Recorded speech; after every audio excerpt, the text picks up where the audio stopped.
Yeah. Oh, there's the wife. Silence.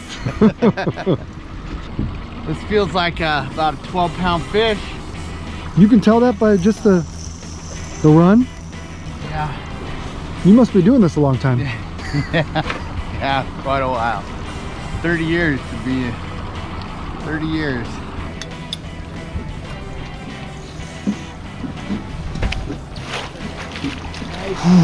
Got it.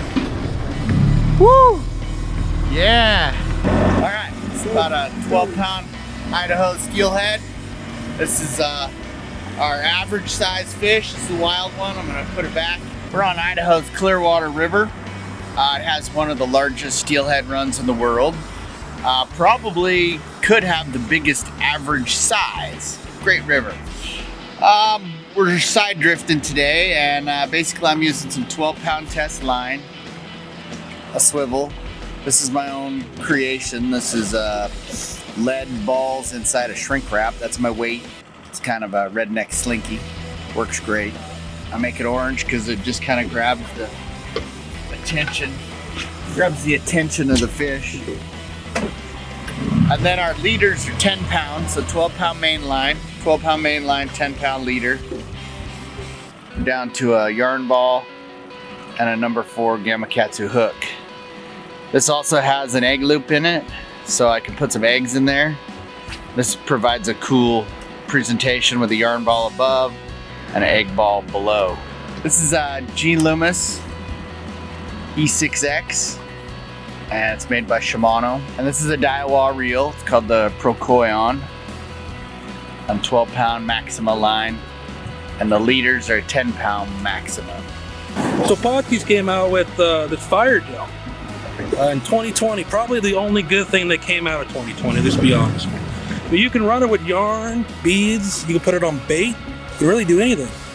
This is Atlas Mike's yarn right here. Got 3 different colors.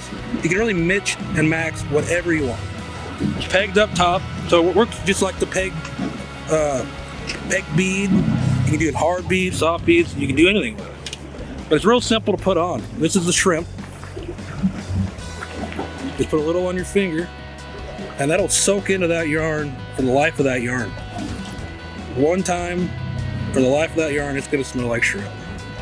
We use shrimp. I think the last fish we caught was on anise. Pretty much ever since it came out, it's been on our boat, and you can't beat it. Well, it's probably our 6th or 7th drift. Holy. We Can you hook one right there, Bob? yeah. I'm running that yarn, that Atlas Mike's yarn with that anise jelly. Keeping things stupid simple sometimes just works. Good one? It's red. Toby said it's red.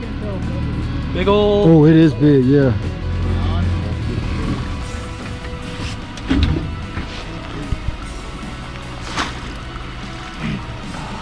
This is a really big fish. Is it? This is really big. It's a nice, probably 16-pound wild fish. We're gonna get it back in the water. Lyle's gonna put it in slowly, and he's gonna give it a little revive. Nice and slow. Hold it there. It's ready. Maybe. Gone. So, Lyle caught that on what we call pegged yarn. That's Mike's glow yarn. See the hook there? So the fish focuses on that yarn, and he never really sees the hook. And when he bites the yarn, and we set the hook, you get this hook in the corner of the mouth. So it's great because the fish never takes the hook into his mouth. So it's a very safe setup for catch and release, and we have to release all them wild ones. And Lyle's gonna rub a little fire gel in there. We've caught every single fish today on the anise fire gel. Yeah, we just get it in there, get it around, and I like to put it on the line all the way up. And then that's ready for the next drift. We're gonna go up, see if we can do that. That was a really nice fish. That was, I don't know, we didn't weigh it, but 16, 17-pound wild fish, good color, good genetics. The Clearwater's full of fish like that. So we start catching steelhead in October on the Clearwater River, and we stop catching them in March. It's January right now. And a lot of people come to Idaho because we still have a fair, strong runs. And there's a lot of places that are struggling, a lot of places shut down. Our hatcheries are fully operational. They put out full capacity smolt. So we still get a good amount of fish back. I think this year we're predicted to get 15 to 20,000 steelhead to this Clearwater River. So that's a modest run. I've seen the run as high as 30 to 40,000, and I've seen it as low as 3,000. So a lot of opportunity in Idaho. Rivers are not near as crowded as some of the other states. A river like this in Washington would, have thousands of people on it. And here, on a Saturday, you might have, a couple hundred. Bill, you're a little quiet like George. What's going on? It's like this is your first steelhead on the Clearwater in 2 decades. Literally, I think, right? Yeah, oh, it's a nice fish. It's hot. It's hot. Here we go. Ooh, look at the colors. I think I just heard Toby say it's a small one. It's 10 pounds. I know. Imagine that.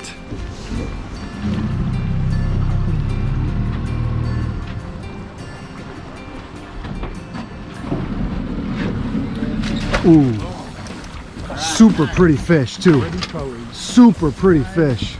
Beautiful wild steelhead on the Clearwater on Atlas Mike's yarn with fire gel, anise fire gel. Nothing bad. Well, Idaho's Clearwater River has the largest average size of any river that I can think of, and you couple that with good numbers. We used to have 30 pounders a long time ago, but now it's just, the fish average 12 pounds. That's a big average. Most other rivers, you're looking at a 5, 6, 7, pound average, and here we have a 12-pound average. So, all the fish you're gonna catch are really solid, nice fish. This is a pit tag reader, and it's gonna scan for coated wire tags, microchips in their head. And then it stores in here, and this is for the fishing game. We're doing a catch and release mortality study. So I'm gonna scan this thing.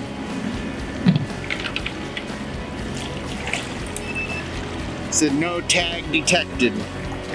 All right, so we got the double egg loop set up here. The Atlas Mike's yarn with an egg loop. What we're gonna do is take a lot of eggs here. These are cured in Pautzke's pink boraxifier. We'll sit it in the egg loop, cinch it up tight. I like that. Okay. So when a fish hits that, we'll hit this bottom hook and they'll catch that right in the jaw. I'll be going after the bait and they won't see this hook coming. There we go. What that one hit, John? Boraxifier pink. Eggs. Clearwater River steelhead. I think the fish is almost in Orofino by now. Look at this. I'm surprised we're getting this good a fight out of them. The water's only 41 degrees, so that's probably why it's up about 3 degrees from normal. All right, just so you guys know, okay, the reason why we caught this fish is it's right in front of the famous tree right there that took our drone today. See that? Tree took our drone. I told John, cast in front of the new drone tree. Yeah, look at this. Nice Clearwater hen hatchery fish. Kicked my you-know-what getting her in the boat. Well, this time I switched over to a bead. But guess what that bead's laced with? Oh no, did you pick the anise or the shrimp? This is the anise. Oh my gosh. Peeling the reel.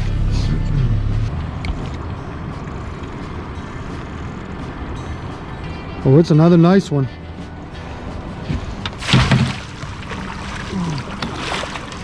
Head first, Toby, head first. It's a wild fish. I'm gonna scan it. Nope, got one. See that? So what exactly are we learning here? Okay, that fish has a microchip in its head. It was implanted in that fish one of three places. Either at birth at the hatchery, it was trapped on the way down in a weir and it was implanted then, or it was caught at one of the dams and they put the microchip in it then. This one also has a spaghetti tag in its fin, so that tells me that I know now that that fish was got a microchip inserted in it at one of the dams. And so this fish will be part of the catch and release study.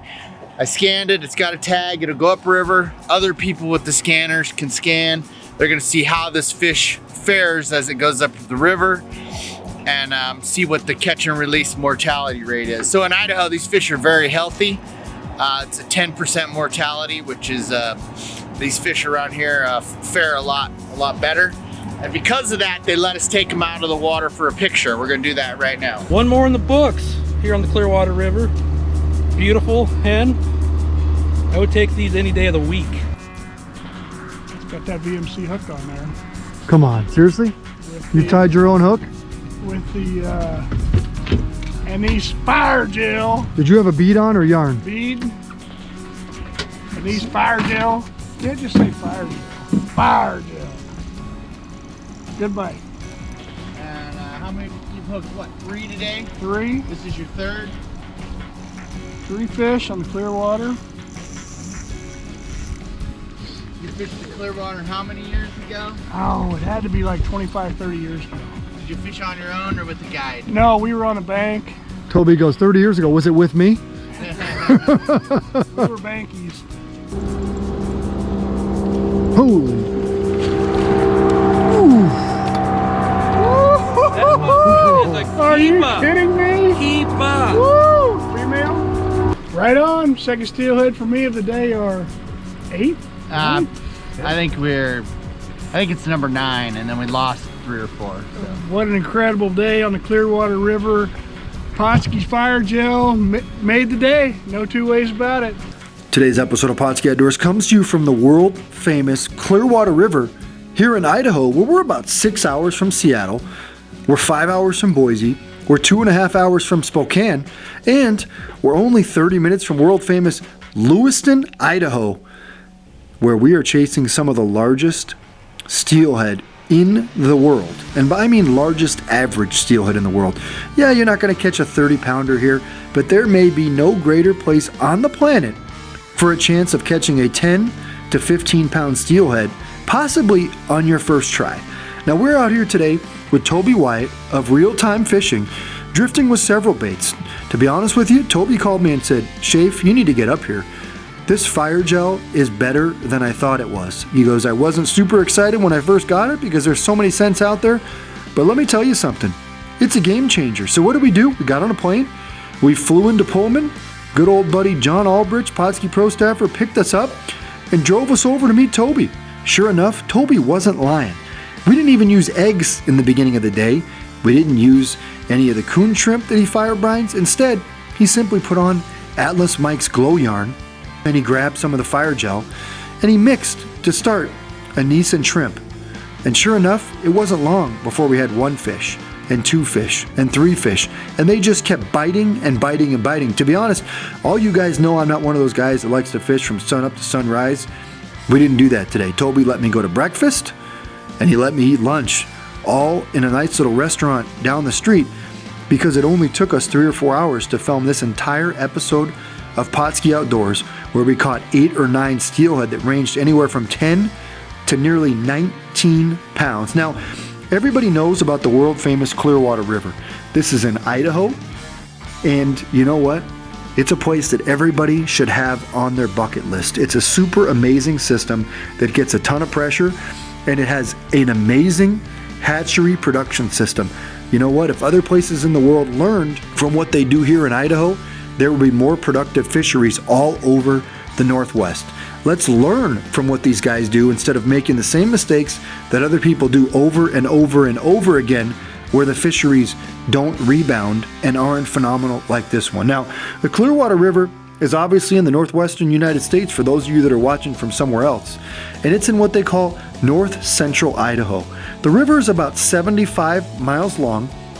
It flows west from the Bitterroot Mountains, and then it heads over towards the Idaho-Montana border and joins the world famous Snake River there in Idaho. Now, what we like about this place is we didn't have to travel much. To be honest with you, it was a great day. It was a good day except for one thing. Our world famous drone shots are not going to be possible simply because our drone crashed on the first day today. Why did it crash? You can ask DJI. It's probably our third one we've lost due to malfunction. But we have a good chance you are going to see some drone footage on here simply because we're going to go buy a new one and do it again. Why? Because the Clearwater River warrants that. These fish today, they've worked a hard, long life. They've gone out to the ocean, they've come back, and they've traveled more than 450 miles to get to this point. It's an amazing scene that nature's done. And you know what? Whether it was the glow yarn or a bead, we used mostly anise and shrimp fire gel today, which anise caught the most fish. And then Albridge came out of retirement. And not only did he come out of retirement, he caught a monster. It was almost a 17-pound hatchery steelhead. And I said, John, do me a favor. You can use the yarn, but put a piece of Baraxafire cured roe on there as well. Because you know what? We don't want people to think we don't use roe, because people use that roe, and so does Toby almost every single day. We just got on a super hot yarn bite and we stuck with it. Sure enough, Albridge threw that Baraxafire cured roe out there, and you know what? He caught the biggest fish he's caught probably since I've known him. I mean, what a feat it was. Everybody had a great time. We caught some awesome fish. And you know what? If you head there with real-time fishing, you too can catch the steelhead of your life.